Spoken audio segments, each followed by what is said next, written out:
الكنز التاني بعد الجنة لكل واحد بيحاول يثبت حاله رغم تغير الأحوال هو إن الصبر بيكون النور اللي بتشوف بيه عناية ربنا بيك وانت في تقلبات أحوالك في الحياة. قال صلى الله عليه وسلم: الصلاة نور والصدقة برهان والصبر ضياء. فالعلماء قالوا مجموعة الأفكار اللي الواحد بيقعد يصبر نفسه بيها وإحساسه إن ربنا سنده وعونه، وإحساسه إن مع العسر يسرا، وإحساسه إن كل شيء ربنا أخده هيخلف عليه، مجموعة الأفكار دي بتنور للإنسان طريقه وتخفف عنه آلامه ووجعه. عشان كده الصبر ضياء. أو الإنسان يستسلم لوساوس الشيطان إن ربنا بيكرهك وانتقم منك، أو يستسلم لوساوس الشيطان إن مفيش يسر مع العسر ولا حاجة، فيبقى حياته مظلمة. فاللي بيحاول يصبر نفسه ويثبت حاله حياته بتنور، وده كنز كبير جدا بيخلي الصابرين يصبروا وفي قلبهم سكينة ورضا. السلام عليكم، ازيكم؟ عاملين ايه؟ يا رب تكونوا بخير. لو لسه اول مره تشوفوا قناتي ما تنسيش تحطي لي اللايك وتشتركي في القناه عشان يوصلك كل فيديوهاتي. والنهارده بقى شايفين الروتين بقى بتاعنا النهارده من اول اليوم. اول حاجه كده بغير فرش السراير. الروتين بتاعنا ده كان المفروض اصلا نزل لكم من يوم الجمعه، بس انتوا عارفين بقى النت وكده، فقلت انزله لكم النهارده. انا عارفه ان هو نازل متاخر.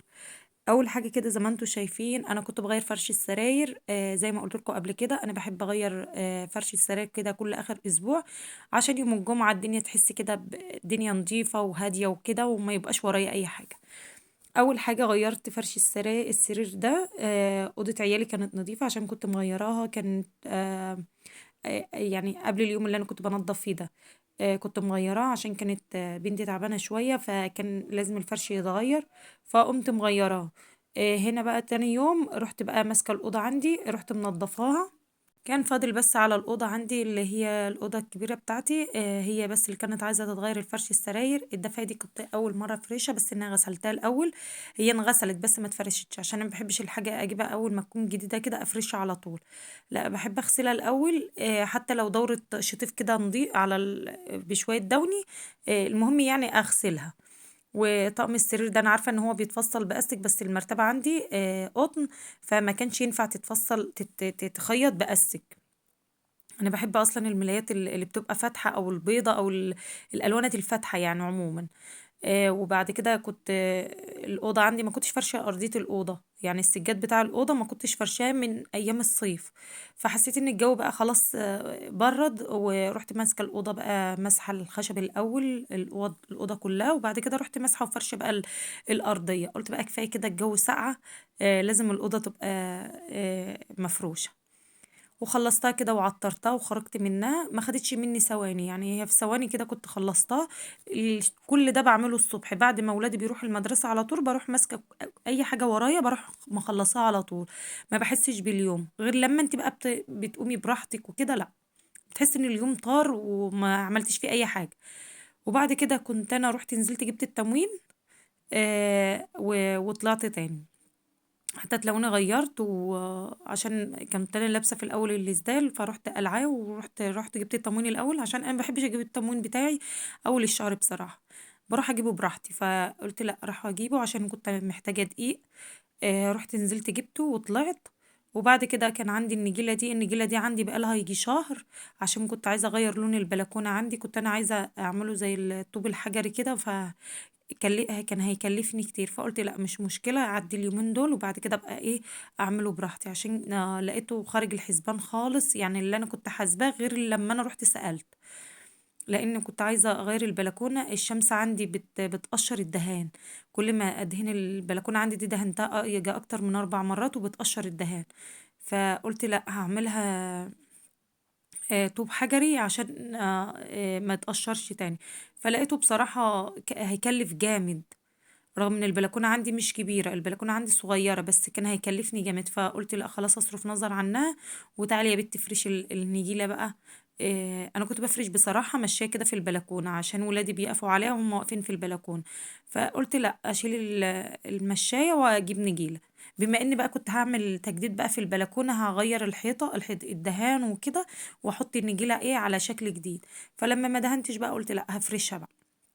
انا البلكونه بتاعتي مش كبيره، هي البلكونه 3 متر، معقوله يعني، ولا هي كبيره قوي ولا هي صغيره قوي، بس يعني ايه، مديه نفس برضو للشقه. هنا كنت حطيت النجيله، هي جت حته يعني البلكونه 3 متر و10 سنتي او 5 سنتي حاجه زي كده. ففاض حته صغيره اللي انا حطيتها عندها ده ياسمين، واحده ياسمين واحده فل، زرعت فل وزرعت ياسمين، بس مش عارفه مش راضيه تكبر عشان القصريه بتاعتها صغيره. الحته اللي قصيتها من الجنب رحت حطاها، كملتها بيها الحته اللي فاضله دي. يعني ما رميتش اي حاجه من النجيله، هي كان عرضها متر، النجيله جاي عرضها متر، فالحته اللي فاضت حطيتها في المنطقه دي اللي انا بوريها لكم دي. فما رميتش اي حاجه، وقصيتها انا كده بالقطر، ما نفعتش تتقص بالمقص. هو القطر هو اللي بيقص احسن من الموس، من المقص. وهنا كان عندي البف ده، انا كنت مغلفاه كده بالاسترتش، وحاطه الكور بتاعه بنتي بتلعب بيها في البلكونه، عشان بتفضل تجري كده في الشقه، فرحت حطاهم لها في البلكونه. هما ما بينشلوش اصلا من البلكونه، وحطيت البف ده كده عشان التراب وكده، فلفيته باسترتش. بخش كل يوم ما اخش امسح النجيله، اروح مسحاه كده بفوطه بس، وبيفضل نضيف وزي الفل. واللي كانت في الظهر دي كانت شلتة الكرسي، اللي عايز يقعد على الارض بيقعد عليها، او عايزه تحطيها تحطيها. بس كده، والبلكونه كانت زي الفل وشكلها جميل، غيرت شكلها خالص. عقبال بقى ما اغير الدهان بتاعها وتبقى شكلها احسن، عشان انا جالي اكتئاب من شكلها، والدهان كمان اصلا من عنده سور البلكونه كده من يمة فوق كان مقشر. وبعد كده دخلت بقى على المطبخ، كنت انا اصلا خلصت الشقه من بره والاوضه كانت نظيفه وزي الفل، والشقه كانت نظيفه. دخلت كده على المطبخ، فضيت بقى الحاجة بتاعة التموين. أنا في حاجات جايباها في التموين وفي حاجات جايباها زيادة، مش كل حاجة جبتها احنا نفرين بس في التموين، مش ولادي الاتنين مش نازلين معايا في التموين، أنا وجوزي بس في التموين. فالحاجة مش اللي هي كلها اللي انتوا شفتوها دي، لا، في حاجات أنا جايباها في التموين، وفي حاجات جايباها أنا بره التموين عشان أكمل بقية الشهر. فجبت الحاجات بس اللي ناقصاني. كان عندي، انا بحب المكرونه اللي هي الصغيره دي، او المعوجه زي ما انتوا بتقولوا، بحب انا الصغيره دي، بحب احمرها، ما بحبهاش بالصلصه، لا احنا بنحب نحمرها. وجبت شعريه وجبت لسان عصفور، اهم حاجه عندي الشعريه ولسان عصفور، عشان بحب اعمل رز بشعريه.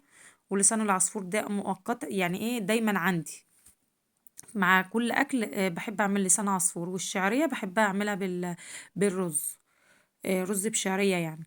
وجبت سكر، احنا مش استهلاكنا كتير في السكر في الاجازة، بس بيبقى عيالي بقى قاعدين من المدارس والدروس، فبيبقى ليا استهلاك كتير في السكر. اما دلوقتي في ايام الدراسة ما بستهلكش بصراحة سكر كتير. يعني لو كنت في الاجازة اما بيكون عيالي قاعدين من الدراسة وكده، واحنا قاعدين ما بنخرجش ولا بروح ولا بنيجي، كنت بجيب مثلا ايه 6 كيلو سكر. دلوقتي عيالي بقى طول النهار في الدروس والمدرسة وكده، فمش فاضيين، ما بيهلكوش عندي حاجة. فأربع أكياس بيكفوني أو 3 أكياس بيكفوني الشهر كله. كنت جايبة أنا 4 أكياس، وكان عندي أصلا 2. والدقيق زي ما انتوا شايفين كده برضو كنت جايبة كيس. وبعد كده تاني يوم رحت جبت كمان 3، بس مش من عند بتاع التموين بقى، لا انا جايباه من سوبر ماركت. عشان في التموين واقف عليا الدقيق ب 18 جنيه، انا جبته ارخص. فبرضو اكياس برضو زي كده، بس ان ده اللي هو الكيس الكرتون الورق. جبت هنا كيلو دقيق برضو، وكنت جايبه برضو مكرونه اقلام. جبت برضو كيسين، بس ما فضيتهمش كلهم عشان العلبه مش هتاخد كان فيها نصها، والباقي حطيته في ضلفه الخزين.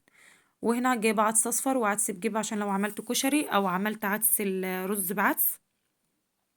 جبت ربع وربع، وكانت العلبة فيها يعني انا ما بستناش لما الحاجة تخلص خالص، لا انا كل شهر عارفة ايه اللي انا بجيبه، بكمل عليه حتى لو فاضل حبة صغيرين بكمل عليهم. هنا كانت العدس كان فيهم حاجات بسيطة فكملت عليهم، ما بجيبش كتير يعني، انا بجيب من كل حاجة ربع، لان برضو مش هفضل طول الشهر اعمل حاجات بعدس، لا، اعمله مرتين في الشهر. يعني مثلا مرة في أول الشهر، مرة في نص الشهر، أو في آخر الشهر، فما بجيبش إلا من كل حاجة ربع. وهنا برضو كان لسان العصفور، كنت برضه بافضّيه، لسان العصفور برضه كنت جايبة كيسين، يعني من كل حاجة جايبة كيسين، كيسين كده، لإن في كانت حاجات عندي فما جبتش ما كتّرتش، يعني المكرونة الأقلام كان عندي كيس وجبت عليها كيسين، المكرونة الأقلام هي بس اللي جبت منها 4 أكياس عشان هي أكتر حاجة عندي باطبخها، هي والصغيّرة، أمّا الأقلام ما باطبخهاش بس إلا في صينية المكرونة، وصينية المكرونة مش دايمًا باعمل يعني مرّة في الشهر، وهنا كنت عبيتهم كلّهم في علب الخزين والباقي بارصه